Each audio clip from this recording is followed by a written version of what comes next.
Good evening. It is January 28, 2020, 7 p.m. I will call this meeting of the Stow Board of Selectmen to order, and I will begin, as I always do, with public input on anything that's not on our agenda. Anybody? Seeing nothing.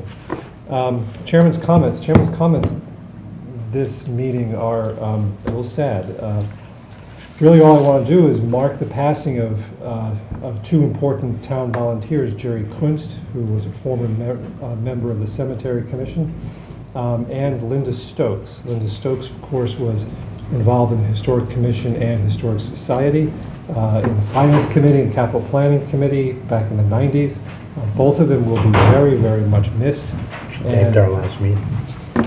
Yes, Linda was at our last meeting, taping for TV.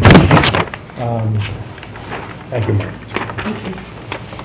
Thank you, Marie. And I would like to ask that we observe a moment of silence in their memory.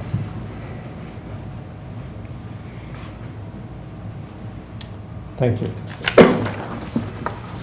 All right, we have one set of minutes from our last meeting, January 14th, and I don't think I had any comments, and I might as well just start with the well of comments, Mr. Ryan. I read through it. I didn't see anything to complain about. It's pretty good. Then it must be perfect. Courtney, Brian, anything? Nope. Brian? Do you have anything, Brian? No. Okay. I said, Do I have a motion? I'll make a motion that we accept the minutes of January 14th, 2020 as submitted. Second. Motion been made and seconded to accept the minutes of January 14, 2020 meeting as submitted. Further discussion. Seeing, hearing none. All those in favor, signify by saying aye. Aye. Aye. And that is passed unanimously. Thank you. And correspondence, for those of you who've had a chance to take a look at, did anybody see anything in there that they want on a future agenda? My wife mentioned Jerry Vogel. Oh, I did want to comment. I was not aware of long-term firefighter Jerry Vogel resigned from the force. Greg? Great. Greg Vogel. It's a possible retirement that's still in the process, Okay. so I'm not ready to So he hasn't resigned despite the letter, or what? he resigned, but he wants to retire. And he has to submit it. He still has to. Then I'm not going to comment on it. Okay. He's a Well, well-known I'm not- guy, just wanted to mark it, so that's okay. And now if we could go, and there's nothing else, correspondence? So we have our first interview for the Town Administrator Screening Committee positions later on tonight, and we're going to have a discussion right now about the criteria sheet for it. And Bill was kind enough to draft something that Maureen just passed around to all of us. It's fairly basic, I think, and it reflects what has been done when we've selected persons for other important positions like fire chief, police chief. For those of you at home, essentially there is a space for all of us to comment on relevant experience, relevant skills and knowledge, relevant education and training, relevant interview observations and comments. There is a numerical grade for each, and then a total.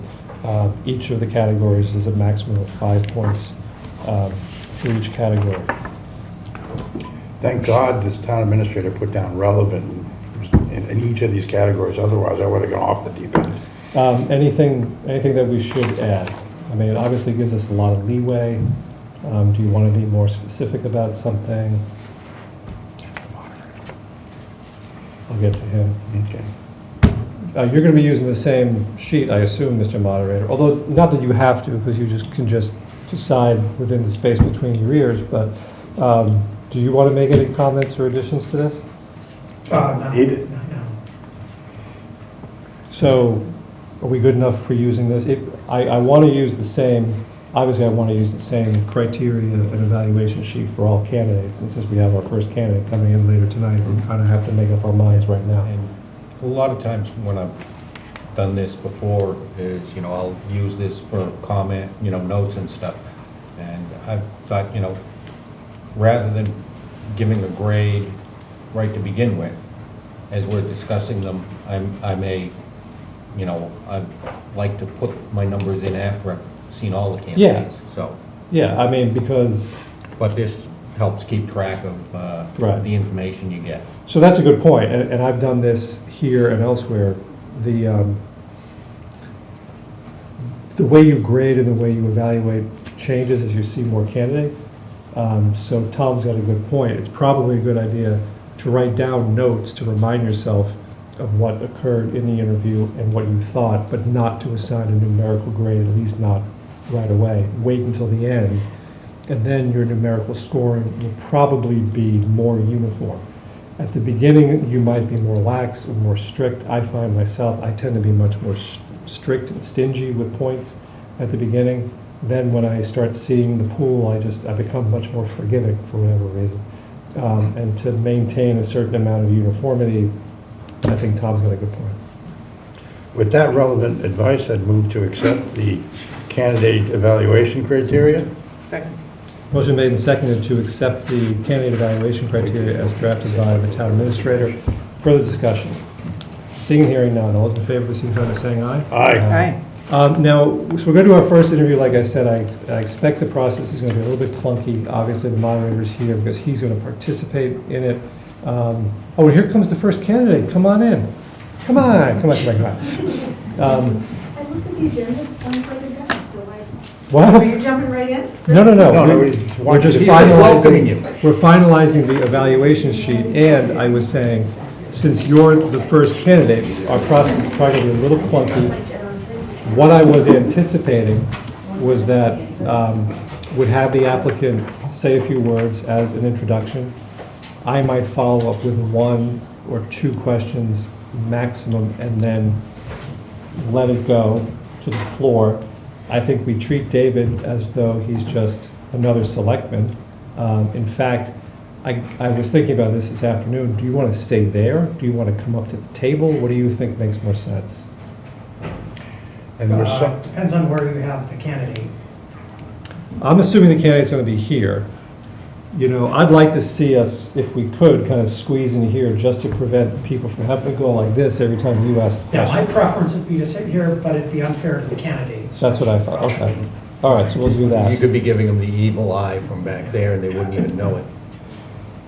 From these criteria, obviously you can tell we're not doing what a lot of people do in personnel interviews, which is having a list of prepared questions, a script, and you stick to the script. I don't think there's any law that says you have to do it that way. It's just in some regards regarded as best practice. This is a temporary position with no compensation attached to it. I think we do have the leeway to kind of wing it a little bit more.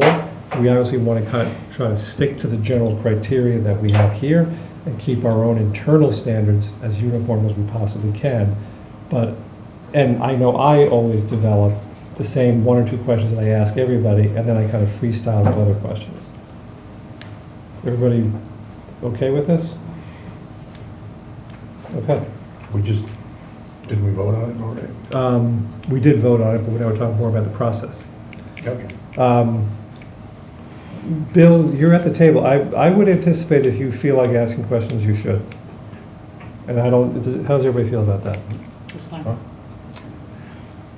I Okay. think the approach that you're taking with regard to free thinking is important in this process, in part because the experience, the resumes, and I feel this way in general, though it's more standardized, as you said, when it comes to hiring of folks and the recommendations by the IG and the rest of it, ask the same questions to everybody. Right.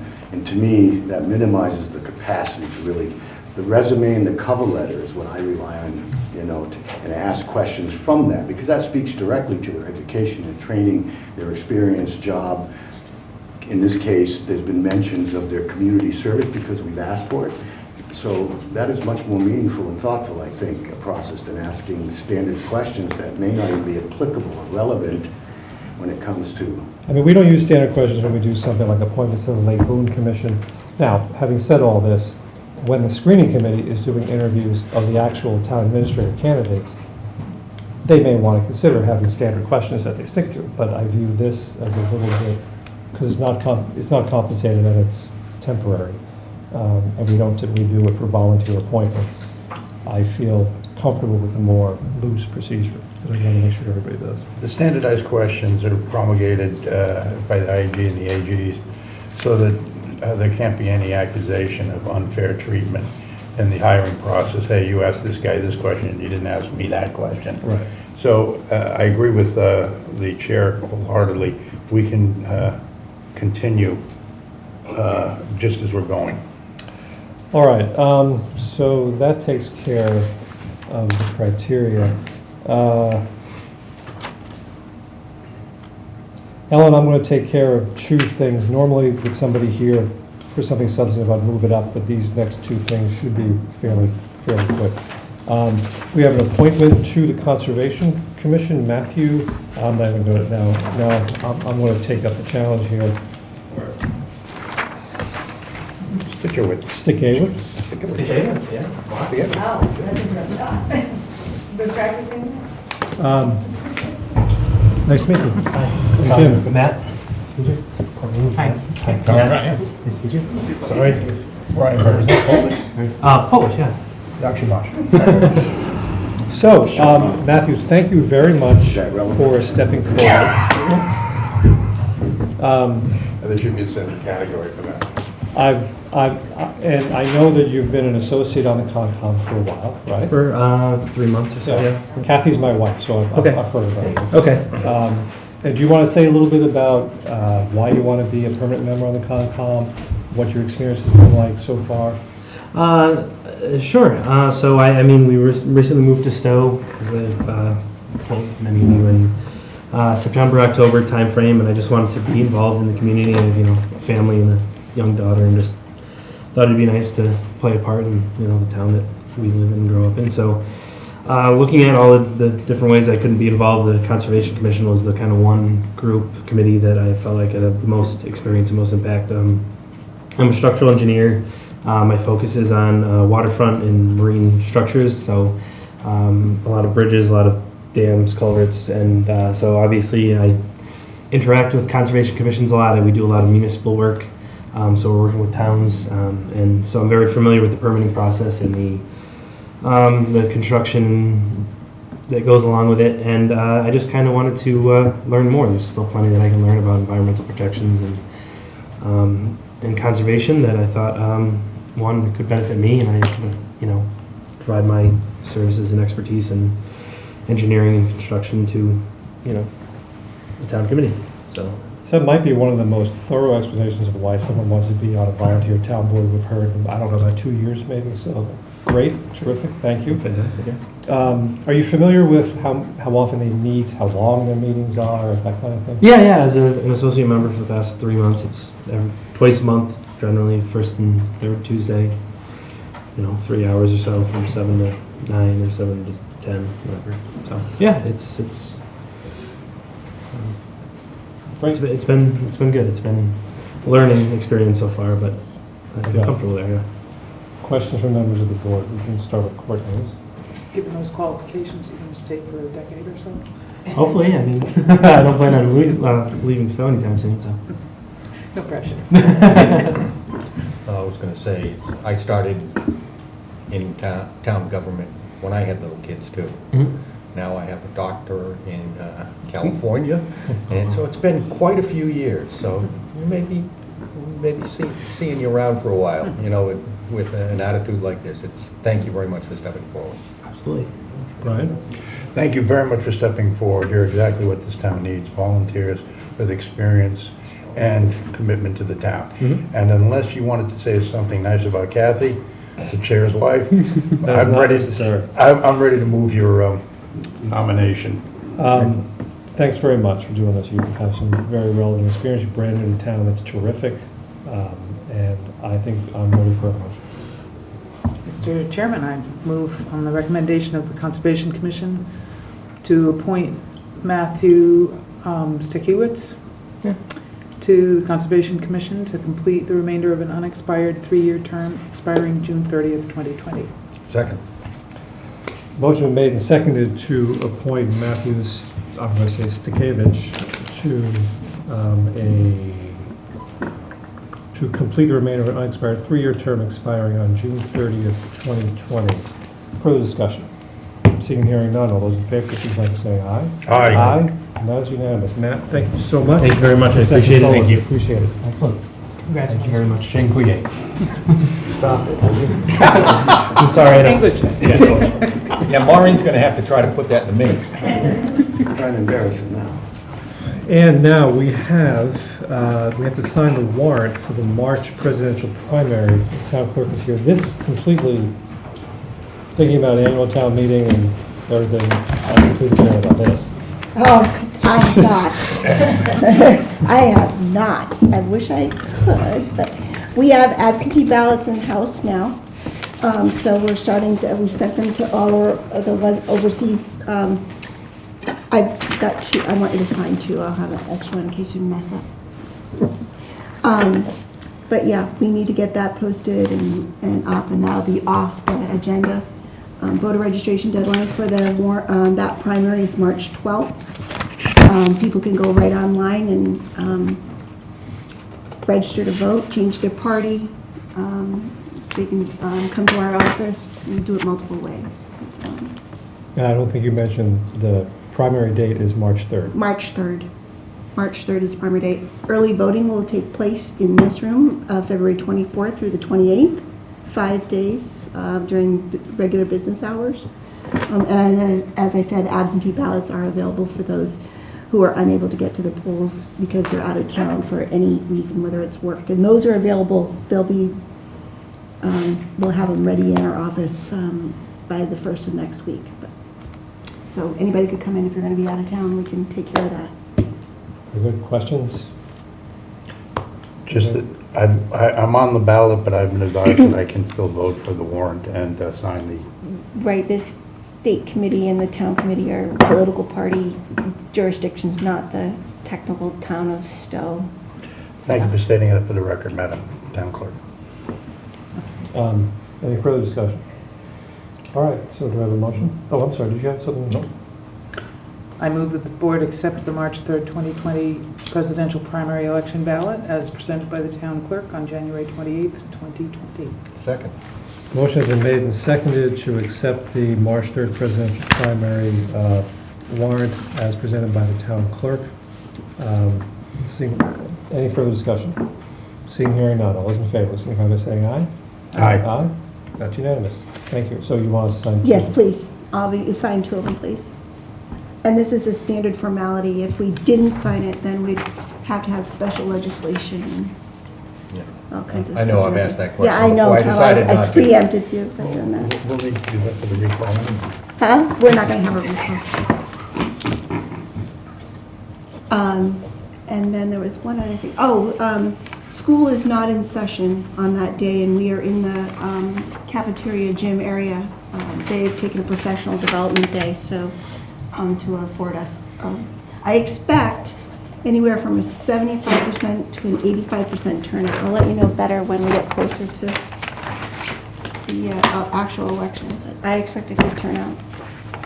4 parties, Republican, Democratic, Green Rainbow, and Libertarian will be available that day. Okay. All right, thank you. Thank you, Thank Linda. you.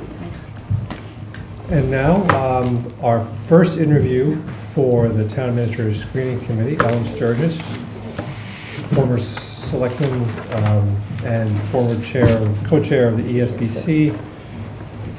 Hi, Ellen. Hi, Good to see everybody. you. Nice to see you Nice guys. to see you. Nice to see you. Nice to see you. Hey, Brian. Brittany. Hi, Dave. You don't have to sit. Sit down. So that works well. Yeah, that works. That works very well. So, Ellen, I have to apologize. You're going to be a bit of a guinea pig That's okay. because we're going to, believe me, by the 9th interview, we'll Yeah, have it that's right, down. you'll be done, but, right. The first one's going to be a little clunky. So.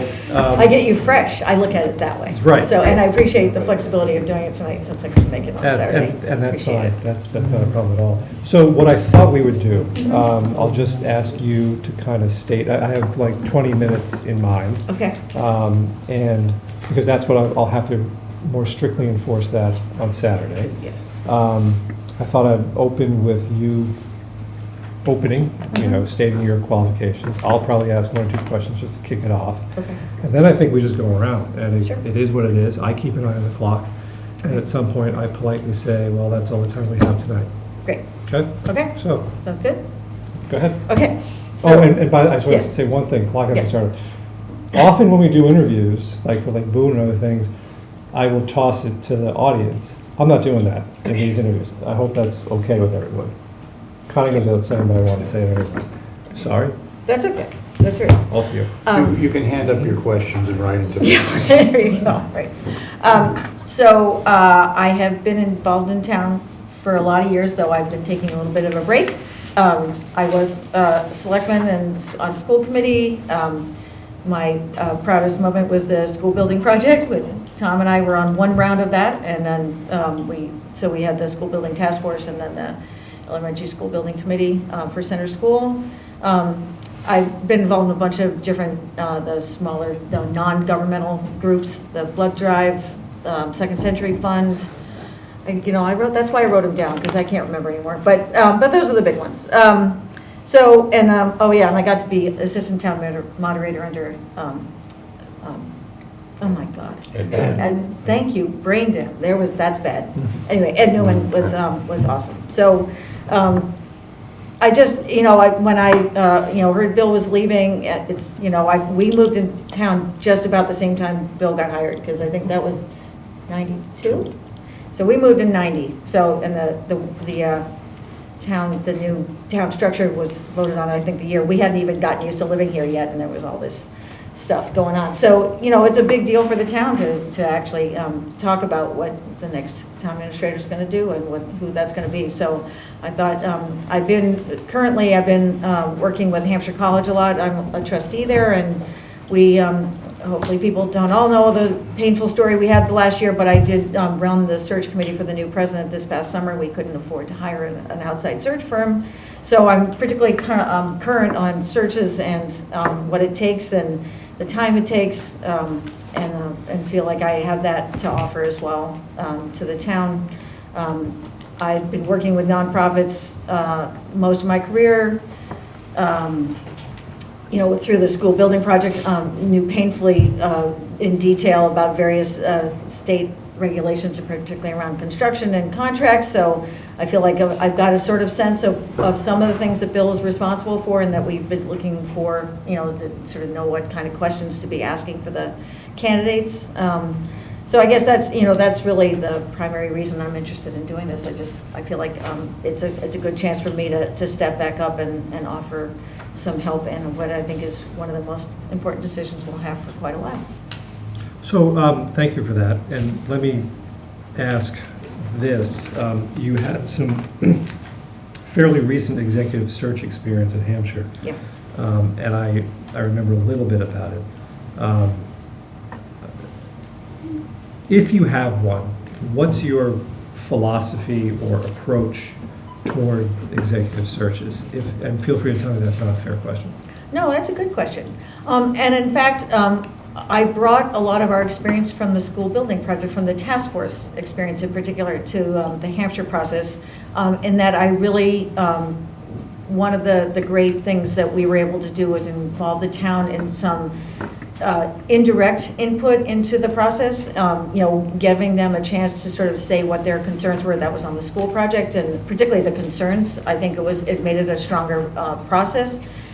With Hampshire, we did a somewhat similar process. We had several meetings with staff and faculty and alumni, again, on their sort of concerns, and particularly on almost the negative questions easier. It's like, what are you worried about, or what do you not want to see?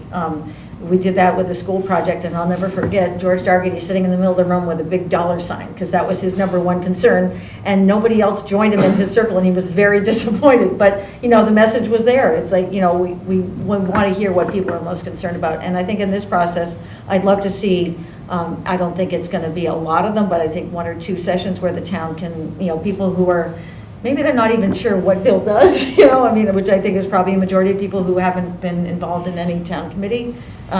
But be able to talk about what they'd like to see in this process. So I think that's sort of my philosophy generally, but particularly with this search, I would like to bring that. Let me ask you one general question that will probably become one of my standards. what's your understanding of the role of the town administrator with respect to the Board of Selectmen and the role of the town administrator in the town in general? So my understanding is that as an administrator, he's responsible, that person is responsible for the business really of the town, keeping contracts, billing, budgets, that piece, and advising the selectmen on anything related to the business of the town, as well as advising on I think knowing what's going on statewide and regionally in terms of things that the selectmen as all volunteers might not be as aware of or need to be pointed to. Anybody else have a question? Thank you. Tom? What do you think is going to be the most important qualities that we'll be looking for in a town administrator? Well, I guess, from my perspective, having that understanding of the budget and finance is really important. I guess I'd like to see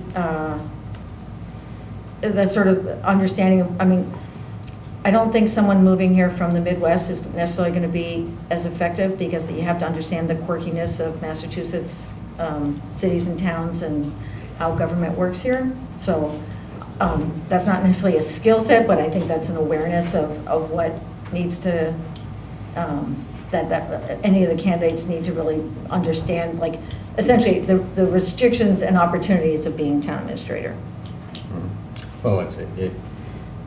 Like you said, I think you've got an understanding that, yeah, we don't need somebody from out west, but, I'm not saying I like people from the Midwest, they're very nice. They're very nice.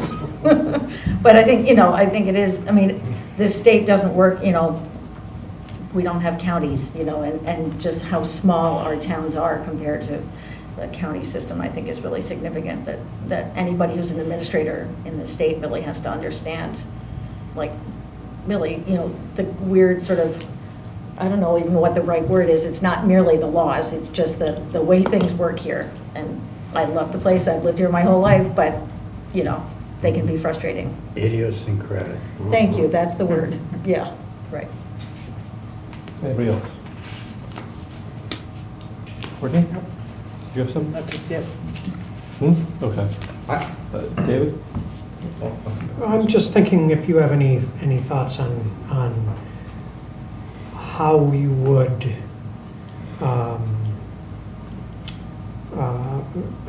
put criteria together to winnow down 25 to 50 applications down to 10 applications down to 3 to 5. Right. Well, I think getting input from, I've been on these boards, but it's not like I don't have a definitive priority list myself, but I'd like to get more input from, people, committee members, as well as staff in the building to, what their concerns or what their priorities would be. I think, there are the sort of really big, obvious things. If someone hasn't got a fair amount of budgeting and finance experience, that's going to be a big problem or an update, So, but I think, after you get the past and those sort of couple, personnel management, obvious, maybe it's almost too obvious, like, yeah, they need to have that experience because that is part of running the business of the town.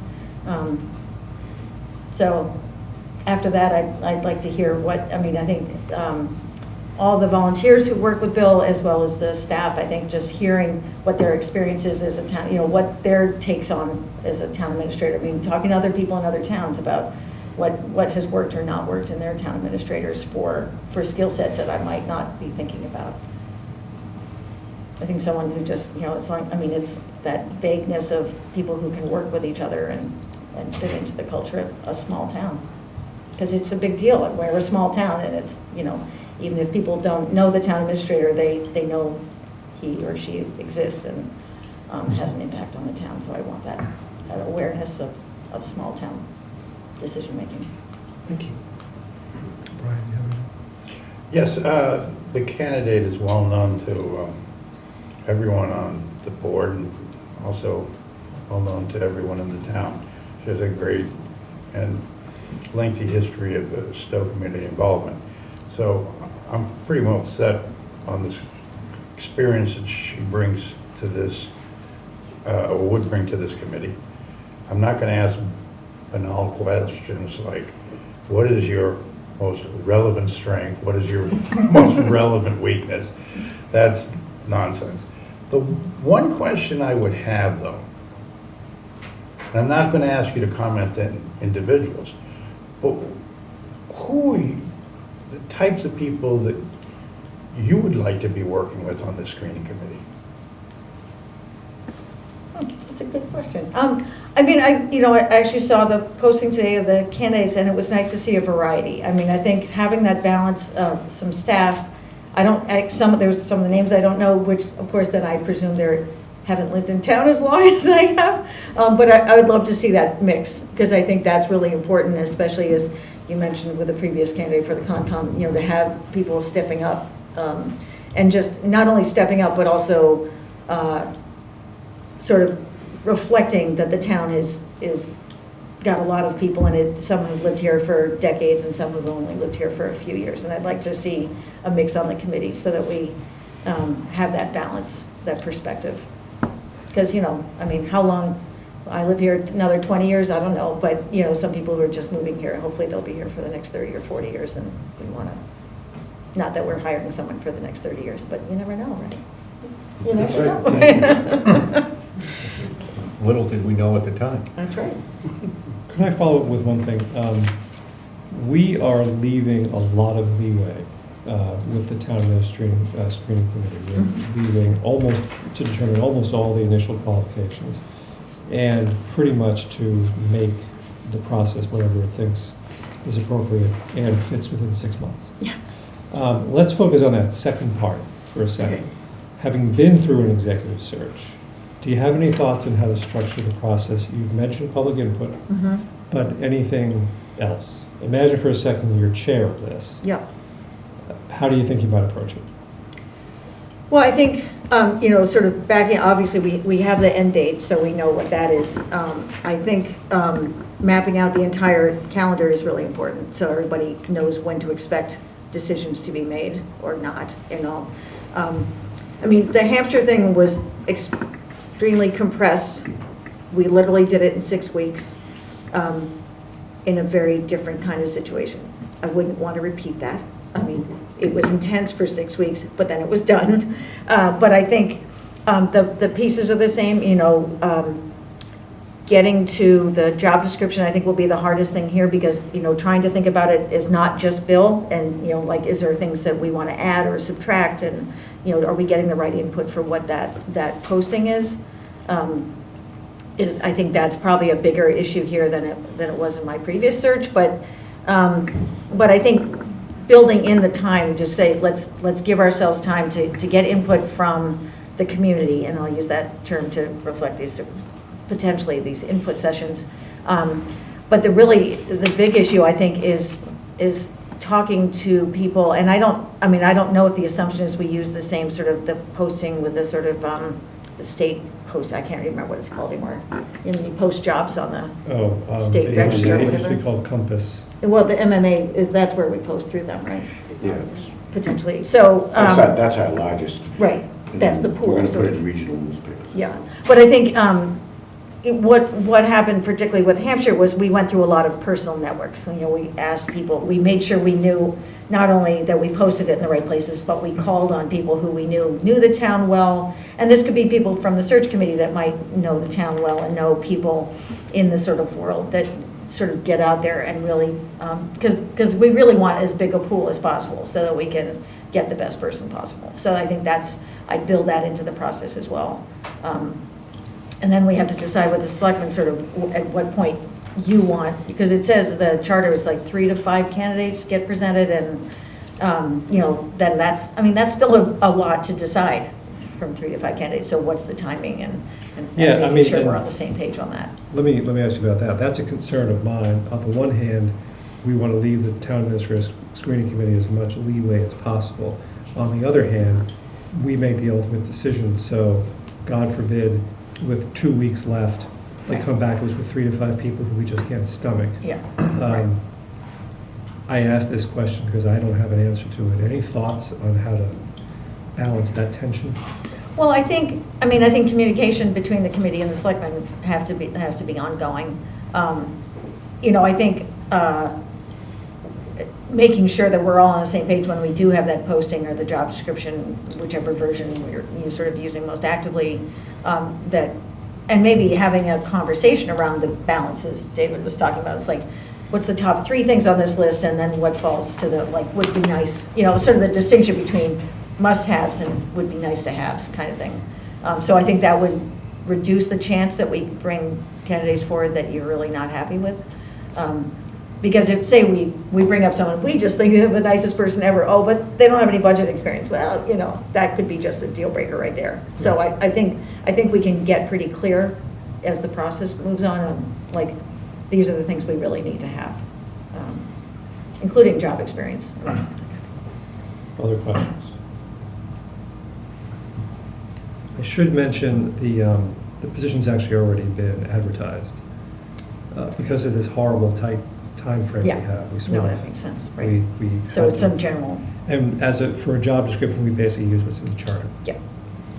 But there's always, in the interviews, the opportunity to augment that with criteria that you're looking for. Tom had his hand up again. Anything you want to add, Ellen? I don't think so. I think I'm good. Tom had another Well, question. I'm sorry, Tom. I want to start just polling.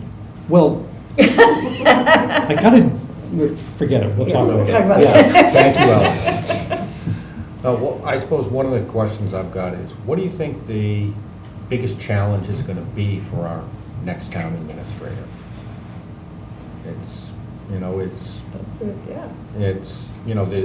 There are going to be challenges to them, but at the same time, you've been around the block a few times here. You know the town well, obviously.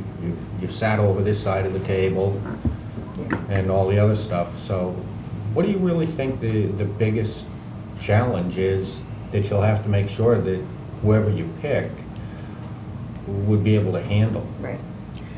Well, I think it's the ongoing challenge we've had for years now, with that sort of the balance between, sort of reasonable budgets and new, whether new growth or new Services. initiatives. Yeah, services. I mean, I think, the water thing is like, how many times does that come up over how many years? It's a recurring theme. It's the recurring theme, and it's always, it really always comes down to, like, are we willing to spend the money, and what's the trade-offs, and I think that's going to always be one of our biggest issues. I mean, I think we could talk about, real services, infrastructure, but I don't think we'll ever be a town with septic or sewers and public water supply. I just don't think we'll ever go there. But I think things even in that vein are someone who can understand, get into the nuances of, why we are today where we are, and be ready for the same arguments to come up every few years, or new arguments. I mean, could be, and also, just to know, are there new opportunities with state funding or federal funding that we could somehow get an opportunity to do some water that we haven't been able to do or couldn't afford to do. So I think those are some of the issues that are always going to come up. Or assist business owners in bringing their own narrow solution. Right. So, I mean, I don't know that we're facing a huge growth housing-wise, that I don't think that's going to be an issue. I think we've solved some of that. I could make a plug for affordable housing, but I won't bother. So, but I mean, there's smaller issues that we're always going to be facing in terms of, renovation of old buildings or, services. May I? We talked a bit about the process. Yep. And getting back to the qualifications for the person, you've mentioned several times, it has to be good with numbers, finance. Can you think of other skills that our next town administrator has to have? And I'm not going to say skills that our current one doesn't have, but areas of emphasis, areas of concentration that maybe Bill didn't have to focus on, that maybe in the future someone's going to have to focus on more. Well, the other just general skill that is clearly part of what Bill's job is the whole personnel management and negotiating contracts, that kind of thing. I mean, having been on the school committee, negotiating committee with the teachers union, like, new appreciation for the nuances of that process. I think, if anything, as we're looking forward, just not knowing exactly what's happening in the state, but I think someone that can be thinking more regionally, I think particularly around transportation issues, if we can, someone who can think of ways that we can come up with regional solutions to being in a town that doesn't have easy access to public transportation. I'd like to see that as I think, especially as the push comes out from Boston, more and more people are living here and further west, but still need access into Boston. I think that's it could impact not so much our growth, but just our attractiveness as a community, and addressing that head on as opposed to, letting to see what happens. I mean, maybe we don't want it, but I think having that perspective for the future would be really helpful. Bill, do you have anything you want to ask? I'd just like to make a statement, and it's not addressed, it's addressed to the public and everyone. I agree with public input, including employees. I think our working group has talked about the importance of the employee input, which is why we emphasized hopefully getting an employee, obviously who meets the other qualifications of Stow resident voter, on the group itself, but if not, some means by which employees have access to the screening committee. Because to me that reflects what I call governance culture. I think Stow has a unique governance culture that many other communities don't have, that I think is preferable. And I think the employees here think that. And speaking about unions, so for example, we have an exemplar record of management union cooperation. We've never reached an impasse, had a union decertify itself, which the state was shocked at and disappointed, I think, to be editorializing. And to me, that's the that's more important than the skill set, because we're going to, I think, have an adequate number of people that meet the training and education and experience and can do finance and budgeting and contracts and deal with personnel. But I think it's going to be the approach to personnel itself that will be critical, and get to that issue through questioning when you're winning it down. That's not something that shows up on resumes or cover letters. It's going to take specific questions from the committee. So Right.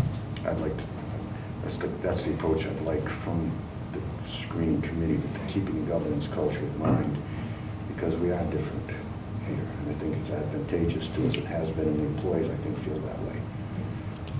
So we are pretty much at our limit, unless I have any last questions. Or do you want to say anything?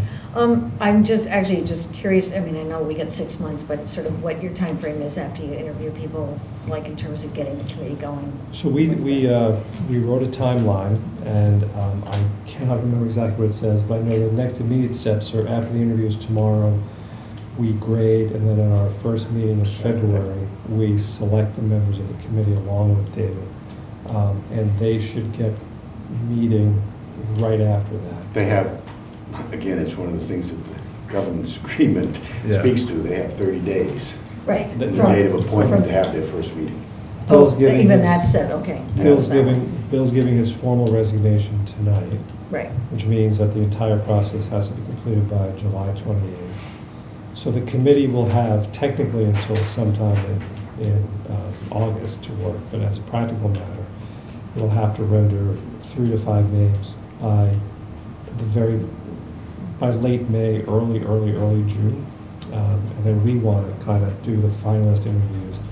I'm leaving 3 meetings, the 2 in June and the first one in July. And we have to do the last one in July. We want to have somebody in place by the end of July. Yeah.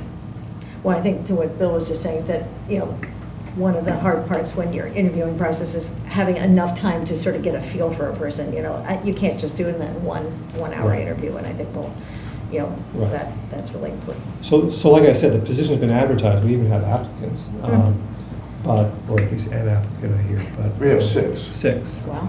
I've heard from one who came in to visit. Oh, jeez. Happens to live in Stow. There you go. Oh, So that's a good sign. You just started the whole now, everyone's going to try to guess who that person is. But, It's a tease. Yeah, it totally is, right. but Okay. that's roughly what we have in mind. It should be enough time. Yeah, Um, it is enough time. You know. 6 and- weeks. Right. So unless there's anything Yep. else. do you Great, have- great, thank you. Thanks Anything for the else? opportunity. No, I'm good. Great. Ellen, good All to right, see you. Great, good to see you too. Thanks, all right. See you guys. Nice to see you all. Thank you. All right.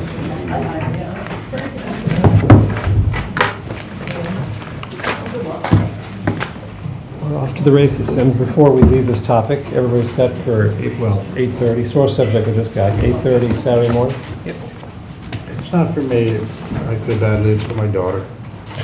Oh. It's killing me. All right. We have a Bill, do you want to talk to us about deficit spending for snow and ice? Sure. Something we do every year around this time? It's an annual request of mine to get a vote as is statutorily required by the Board of Selectmen to allow for deficit spending. We have approximately a little over 12,000 left in 165 that we started the season with. I gave you the, and typically what we do is we reload on the supplies, salt and sand and such, put it in storage so that we have enough, and there won't be a request for that again unless we have a season like 2015, which was huge. So is that maintenance and repairs of equipment that broke down and other things that first storm out. Those are the two big ones. So, but since that, those sanders have gone out several times. We haven't had the plowing events as frequent as some have been, but each winter is different. We'll see what February brings, but so far in January it's been Very mild. we'll Yeah. see. So do you still need FinCom approval for this, or will this change? No, I think the statute changed. I'm gonna, it's just Yeah. a selectman now. One time it was both, but under the Modernization Act, if I'm not mistaken. Right. And I'm gonna confirm that with our accountant, but I believe now it's just the selectman. They try to simplify the process. That's what I recall from last year or the year before, so. Yeah, that's what I explained to the Finance Committee last week, that some of the Board of Selectmen does now. Do I have a motion? Pursuant to Mass General Law, Chapter 44, Section 31D, I move to allow deficit spending for the fiscal year 2020 snow and ice account. Second. Motion made and seconded pursuant to Mass General Law 44, Chapter 44, Section 31D, to allow deficit spending of the fiscal year 2020 snow and ice account. Any further discussions, questions for the town administrator? Seeing and hearing none, all those in favor, signify by saying aye. Aye. That's something we have to do. And now, I believe you have a policy for us to discuss. I do. It's to add to what is a growing list of financial policies to keep our AAA rating. And to tell you the truth, I've been, it's one of those things I started on last summer and didn't get to, and recently decided it was more poignant at this point to get it done. So this is a draft, though I've been through it a couple of times, and I think it covers all the bases. I know, ran it by our auditors, so it's good there. Could have been more lengthy. I tried to make it more concise. I looked at other communities and, unfortunately many times I thought they were just repetitive and redundant and, go on for 5 or 6 pages. Tried to boil that down and become a little more concise on it. It covers the bases, and it sets expectations clear enough so people understand what it means by what it says. And the fact of the matter is, this policy is not going to prevent fraud. What it does is basically establishes a process by which, if there's a reasonable suspicion or probable cause of fraud, what we do, and to make sure that we do the required due diligence to follow up on matters relating to that. And then going forward, reasonably keep informed. So essentially, it establishes the town administrator as the point person to come to if the town administrator is persuaded that there's enough reasonable suspicion to undertake an investigation, leads that investigation, goes through the investigation, and leaves the flexibility for the town administrator to determine to what degree to involve others as you go along, the auditor.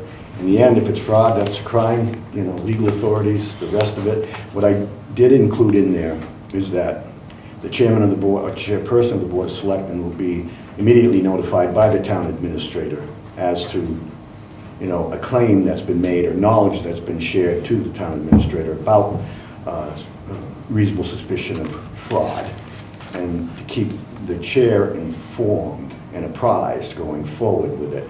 And then through the investigation, if it's substantiated, in the end, I also want to go to the board of selectmen to say quietly behind closed doors, here's what we've got. You know, what approach do you want to take going forward? And that will be circumstantial on it. So in the end, I would make no decision on going forward with fraud without going to the board first. Ultimately, as a crime, you know, DAs get involved, but I go to the chief. You know, it's an incremental process. At the same time, it establishes strict confidentiality. It's got a whistleblower provision in it. There's a right to privacy under reasonable suspicion. So everybody has, it's that quality control and assurance that I'm big on, overlapping, so that mistakes don't get made because you're dealing with personnel. And by personnel, I'll use it broadly. This covers anybody, whether it's an employee or an appointed or elected official, volunteer or otherwise, is subject to this. So, I think it looks pretty good. Comments from members of the board? I thought it looked pretty good as far as, you know, it does cover all the bases. I think, you know, when you know, it establishes a process as much as anything else, because, you know, if it's already a crime, you know, at first I was thinking that, you know, most of the stuff would be covered by, you know, law, that, you know, if you steal money from the town, it's a crime. But then after reading through, you know, the process that's been established and everything, it kind of makes sense, and, you know, it seems to cover all the bases.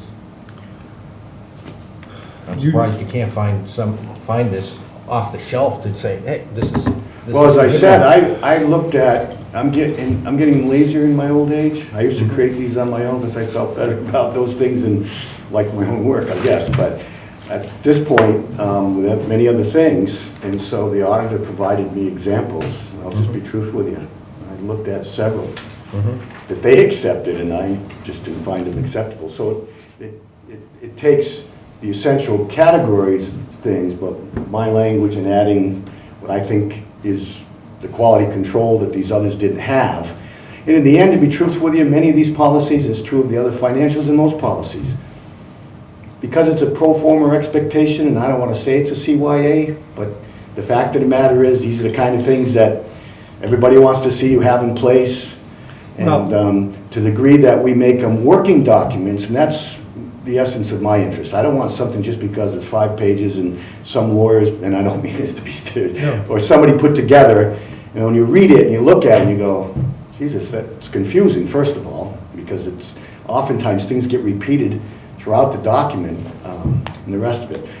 This is a working document. That's where I look at policies, and I felt good about what I got. I spent time cutting and pasting and doing other things with it, so that and given that if the principle of keeping the town administrator as the point person, which it is, then I did it from the town administrator's viewpoint. You know. Well, for the most part, you know, the place that come up mostly is it would end up coming up within the purview of probably personnel issues. You know, either somebody doing something wrong one way or another, and whether it's an appointed or an employee, and you handle most of the, you do handle all the personnel issues, so it makes sense. And I even noticed you put a provision in there as if somebody has a complaint against you on how it goes forward. So I've agreed not to be the one that not against you, but against the town administrator. You know, yeah, bring it to me. but, you know, Self-reporting. So what I liked about it, I mean, there are certain things that they're illegal and it seems obvious, and why do you need a policy? And you need it because even though it's illegal, who says that means you can get fired for it? And that's why you need a policy. But also, you need a policy for some of the reasons that this goes into. If it comes up, what do you do with the information? Who looks into it? What do they do with it? Who do they tell? When do they take action? You also go to the fact that other employees have an obligation if they see fraud going on, and I think this could bear repeating to employees, their duty is to the town and not to their coworker. And it makes that clear, I thought. So I think it's pretty valuable. It's a I'll use, you use the term extrajudicial, but this is prejudicial, and it's adjudicative. And that can be helpful because early on, you hear things about people and, and if you immediately go to the legal authorities, find out later that, the reasonable suspicion didn't become probable cause, there wasn't enough evidentiary support to go forward with, but damage can be done to people. And, so I like this approach because, with the right person in this position, you can do it quietly and discreetly, get far enough along into any facts or evidence or competing evidence rather, to maybe pause, and find out, Jesus, it wasn't what we thought. You hand it off immediately to the next level, and that's, to me, not always advantageous or helpful. All right, yes, Mr. Burke. I think I've heard enough. I'm ready to take action. Have a motion. I would just add that I think it's well-written and it reflects your approach to policy or to your position, and I'm appreciative of the way you've written it and to your approach. One more thing. Mr. Ryan. Now that this, assuming we'll accept it, how do all the employees find out about it? Do you end up distributing it and then having them all sign a copy that this is? It'll be distributed to everybody with an email saying expect to be read. Right? I don't know that I'd go as far as signatures. What I'll do is I'll get them to respond by saying they've received it, understand the message. Then periodically, as not all our financial policies, because it doesn't affect everybody, so it will require periodically reminding folks, as I do on procurement, for example, and not always completely successful. People will say, yes, it did. I'm not going to give tests. We're all grown adults. At some point, you expect it, but in the end, I don't believe there'll be harm or injury done. So if somebody says, well, I forgot, I read the policy, didn't do that. Okay, we found out, right, somehow. Could have been more efficient at it. But the important thing is that setting that expectation, a little reminder now and then that they will come to you. What this won't do is it won't change people's, as creatures of habit, and with, our fears and passions and prejudices, it's not going to stop somebody, it's not going to provoke somebody who otherwise has a competing interest or need to do something differently in some virtuous way. But again, it's as long as we attempt to do what this says, and we're reasonably good at getting people to do that, it's a policy that has shown that we have an interest in this matter, and then once a report is made, we're going to follow this process, which is my responsibility, the person in this seat, and that's where it's important to me that the person who's sitting in that seat does what this policy says. One day, and I think this is a project for the next town administrator, we may have an assistant to help with this. We're going to need an HR manual, and this and things like it would be part of an HR manual. And yes, employees, I think, would sign for it when they start or when it's distributed. This is perfect for HR, for part of an HR manual. But that is not for today. No, it's, I think this is accomplishing part of what Mr. Chair? Bill's looking for. Mr. Burke. I move that we accept the fraud risk assessment policy, the draft of which has been placed before us by the town administrator and is dated January 27, 2020. Second. Motion made and seconded to accept the anti-fraud policy as developed and presented by the town administrator. Any further discussion? Seeing and hearing none, all in favor, please signify by saying aye. Aye. Aye. Bill, thank you very much. Well written. All right, Maureen has been kind enough to give us a draft of the Board of Selectmen annual report.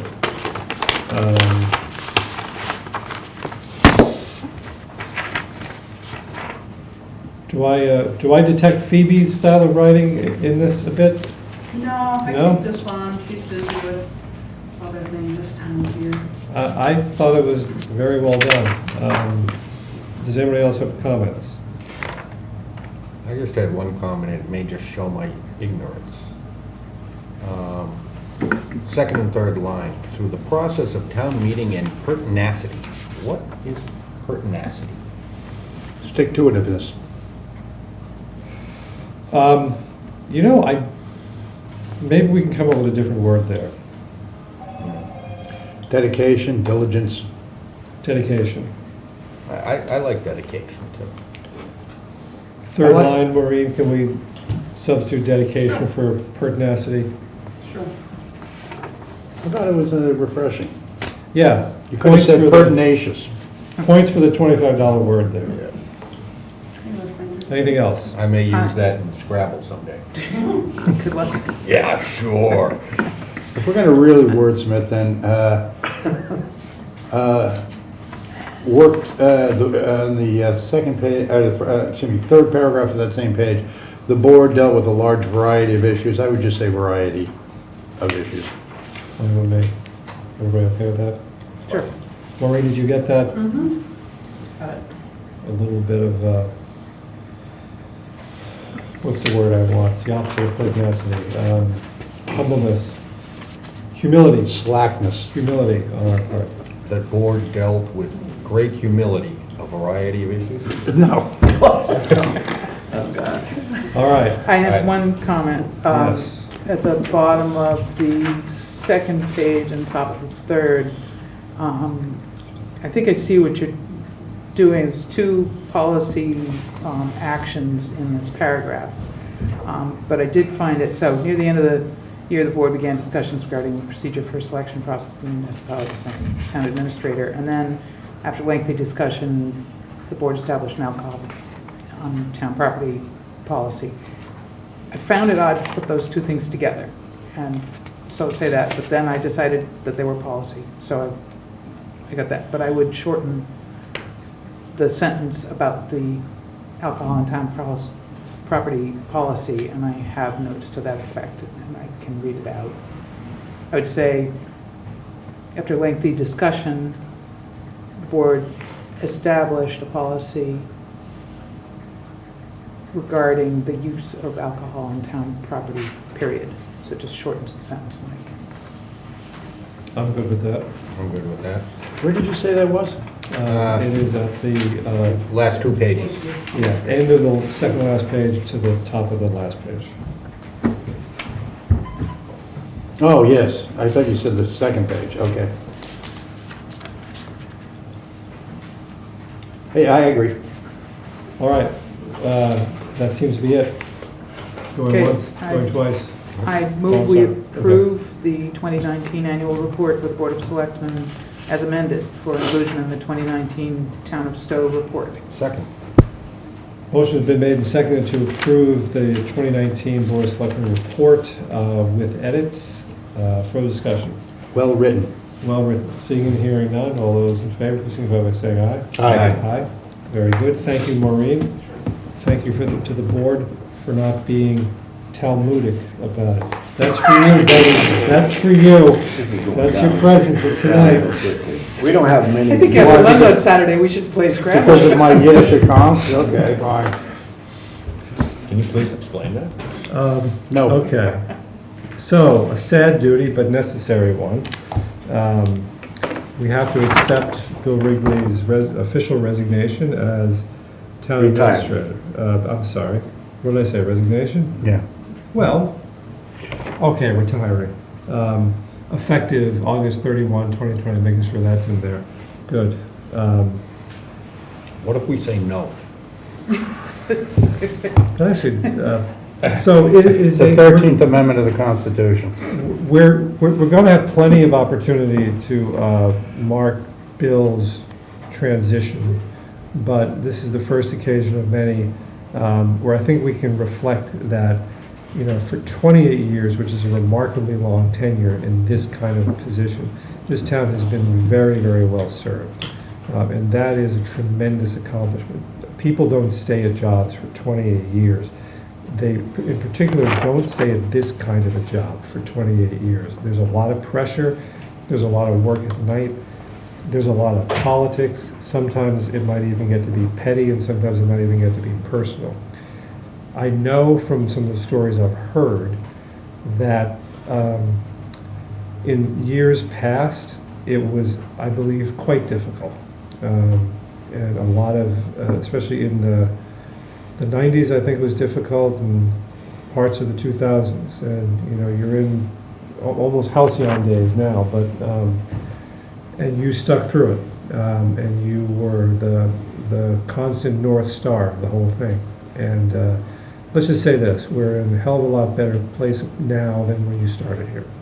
So we'll have plenty of opportunity to mark this occasion in the future, but I did think that it deserves something. Thank you. So, thank you. Anybody else? Yeah, Mr. I agree wholeheartedly with the chair, but I also recognize that we're going to have many occasions, I hope, to laud the service that the town administrator has done. But with respect to this letter of retirement, to the last paragraph, it has been with heartfelt pleasure and deep abiding sense of pride that I have faithfully served the thoughtful and respectful people of this community. I guess my question is, don't you have anything to say to the rest of us? All right, on that note, it's, I do. Bill, do you want to add anything? That's for or- another night, Jeff. That's for a social event when unlimited vocabulary can be employed. We're the majority. No, it's fine. It is uncommon in my profession to have such a long stay, but that's more the result of the fact that Stow's become my second home. I've always said if a person is worth knowing, they're worth knowing well in life, and I believe that now more than I ever did as I go through life, because when difficult decisions need to be made, and when there's competing interests and needs, and there's inherent suspicion and close scrutiny because of a decision that not everybody wins on, there's passions and prejudice, you need to know people well so that you don't second guess. And I was, out of 20-something different individuals that I served as select persons, many have become my friends. The rest I've tried to get to know as much as I could, and I believe it's been reciprocated. So this is an uncommon relationship, and I wouldn't have left here if it hadn't been that way, because many of my colleagues don't have the experiences that I've had, and so I feel privileged and blessed, really, you know. And so it's as important to me to see that relationship continue with my successor. And I think I've mentioned that sticking around a little part-time for a period after, and we can talk more about it, to be assistant to the town administrator, maybe in personnel or budgeting or something, to see maybe through the first budget season, because it'll be, you know, August at the end, person starts, comes in. But equally as important, I'd like to share with that person the culture that we have here, because it is special and it's uncommon. And it wouldn't take long, depending on, you know, the person could have the great skill set, but coming from a community with that, you know, relationship with personnel particularly, but also the people they serve and the people that come to town meeting who, you know, I've never doubted that if you provide the people that come to our town's meetings with something persuasive, articulate it clearly, thoughtfully, and they know you've gone through that due diligence, I'll trust them to do the right thing, and they always have. If not one the first time, the second. No, I thoroughly agree with, Bill's take on it, and it's really a credit to him, because what he did is he developed the relationships with the people right from the beginning. And I remember having conversations with him when there were problems, with just various problems, we'll leave it at that. And there were a lot of people, because of the relationships that he had developed prior to that encouraged him to stick it out, because this too will pass. And we're better off for it, because he's been firm but fair, and but it's been personal, where some other people would come in, they try to just run roughshod, it's my way or the highway. He might have done a little of that, but he developed the relationships to make sure that people respected him. He treated everybody fairly, and that served him well when there were times that were tough, rather than people just turning their backs on him and saying, well, I guess your time's up, dude, because, there's a rough patch. But, it's, I remember having conversations with you back then. It'll pass. And people realize it, and all right, so. All right, well, it's not his last meeting. Yeah. No. So let's save a little bit for Save the some. part. It could get bad quickly, too, you never know. Oh, yeah. Being a short-timer in the military, you hide under your desk because you're worried about things like this. So I need a motion to reluctantly accept the town administrator's notice of retirement. With regret, so moved. And gratefulness. All right, with reluctantly, with regret, and with gratefulness, it's been moved and seconded to accept the town administrator's notice of retirement. Further discussion. All those in favor, please signify by saying aye. Aye. Aye. And that is unanimous. Reluctantly, but it is unanimous. All right, your town administrator's report, you want to cover that? Essentially, everything that's on it, I've already discussed. So maybe we can get him out of here early on the night he gave his formal resignation. To his first home.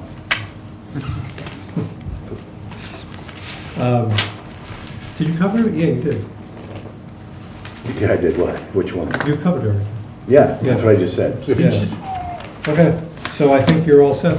Thank you. Thank you. Have a safe trip. Have a good trip to ours. See you whenever, Friday. Friendly. I'll be in bright and early on Saturday. For the interviews. I didn't, okay, I was going to talk to you about that. Terrific, that's good news. He's already said. Terrific, great. If somebody's serving breakfast especially, you know, there'll I'll get my own. Yeah, I wanted to have. Tell you what, I'll buy you beer afterwards. Okay. I can see I want to hear about the Chinese food thing for a few years. Okay, that's fine. That's fine. I like my pat. Liaison reports, and just to switch it up, we'll start with Courtney, or do I do that all the time? I don't know. We'll start with you. Great. So,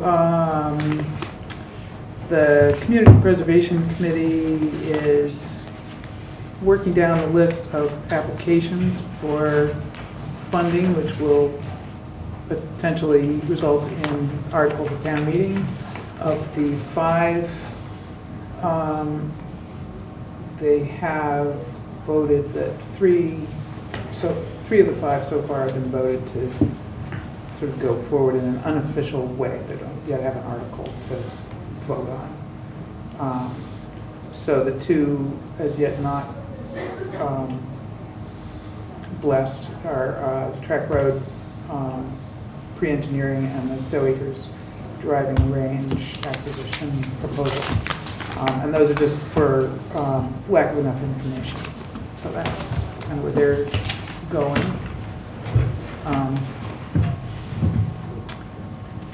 And the Municipal Affordable Housing Trust is beginning to consider the various parts of development. Sort of really beginning to look at all the pieces of the development considerations for the Red Acre Road project. So I find that exciting and promising. I think the site is sort of stabilized, as it were. There's still one structure there that, but generally it's kind of, they did some cleanup and things like that. So that's my report. Tom? I don't really have anything this week. Okay. I can hit some things real quick. You remember last summer, Kate Hogan got put into the state budget $25,000 for a pilot project for a van to the South Acton train station. And as you may have noticed, we don't yet have a van to the South Acton train station. So we had a meeting, the planning staff, Kate, Crosstown Connect, me, Bill, and the bottom line is Crosstown Connect has been experiencing more demand out of Maynard than they expected because of the Parker Street development. So they don't have the van space. There was some disappointment expressed by me and Kate in particular that they should have realized this back when she was asking how much money do they need to get a van going. But be that as it may, there are a few ideas for scaring up some extra van capacity. Unfortunately, Mart is one of them, and I may have more news on this to come. It's still in the works, but we are moving toward getting some kind of a van shuttle to the South Acton train station. Great. Capital planning has started its process.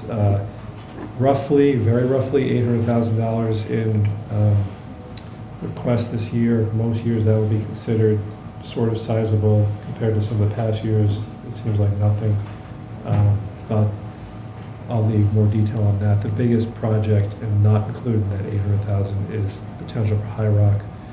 High Rock, you may have heard me and Bill talking.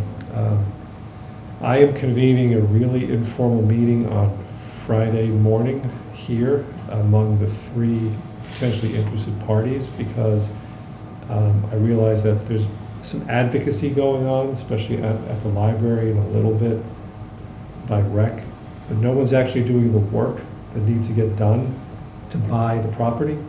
The church has identified the person we still have to negotiate a purchase and sale, and somebody needs to step up and do that. And it makes sense for one or more of the interested parties to do that. So I'm pulling them together and saying, okay, who wants to take over? Who wants to talk to the church? Who wants to move this project forward? Who wants to draft a warrant article? So far, Kathy has been taking the lead, but that's just because she had contact with the pastor over the park. That doesn't make a lot of sense now. So some of the departments that want it for a purpose are going to have to step up to the plate and actually do, because there is a lot of work to get done between now and when the warrant, between now and town meeting. And then just talk for 2 seconds about Saturday, 8:30. I did put some discussion time at the end of it, and the way I see this process going forward, but we can change it. We come in, we do our interviews. At the end, we'll discuss, I don't know if we'll discuss so much individual candidates as we'll discuss how to go forward. Maybe we'll discuss our thoughts a little bit, but we'll discuss how to do the grading. The way I see it going forward between then and the 11th, you go home, you do your grading, you try to make it as uniform as possible. We'll send it all to Maureen at some point by a certain deadline. She'll compile it, and then when we come into our meeting on the 11th, we will see a compiled sheet that will guide us in our discussion on votes. The moderator, who's no longer here, has already agreed. On the 11th, he will announce his 3 picks first. So we will know who on the list is already on, and then we can just focus on the remaining. It's going to be roughly 6, I think. Okay? Okay. Moderator's been damn decent. Moderator's been great. Moderator's been great. I think there's only 10 candidates at this point, so there'll only be, after he picks, yeah. I think there might only be 9, and after he picks, there might only be 6. It's either 6 or 7. It's going to be our pool for 2. It's going to be tough, but it's kind of tough we want. Anyway, Brian, what about your liaison report? Just to remark again about the sudden and very sad passing of Linda Stow, her LACAC. Her memorial came and went so fast, I just wasn't able to attend, and I'm going to have to reach out to her family. But she's already being sorely missed. The only other thing is Finance Committee is well on its way to its budget preparations. They've been having meetings which I've been attending. Last Tuesday night was the new police chief and the new highway department superintendent. He spoke of a plan that he's going to be putting into effect that will help him map the streets and determine what, more proactively, the pavement and the roads need. That has been approved by the town administrator. Finally, the highway superintendent's administrative assistant is a selectman in Maynard. That's been remarked on here. I appeared at a Maynard Selectmen's meeting, and I distinctly remember said Justine is a fantastic selectman. She was prepared. She had pertinent questions. You could really learn a lot from her. Well, I told her that our chair had Maynard Selectman envy. Well, they have the most beautiful hearing room I've ever seen. It looks like cherry wood, 2 big monitors that they see all their slides. Maybe you should move to Maynard. But the long and short of it is, and this is why I brought it up, really, is that she said after the meeting to me that she got her start in Maynard town government serving on the screening committee for their town administrator. I didn't know that. I move to adjourn. Second, we are adjourned. Thank you.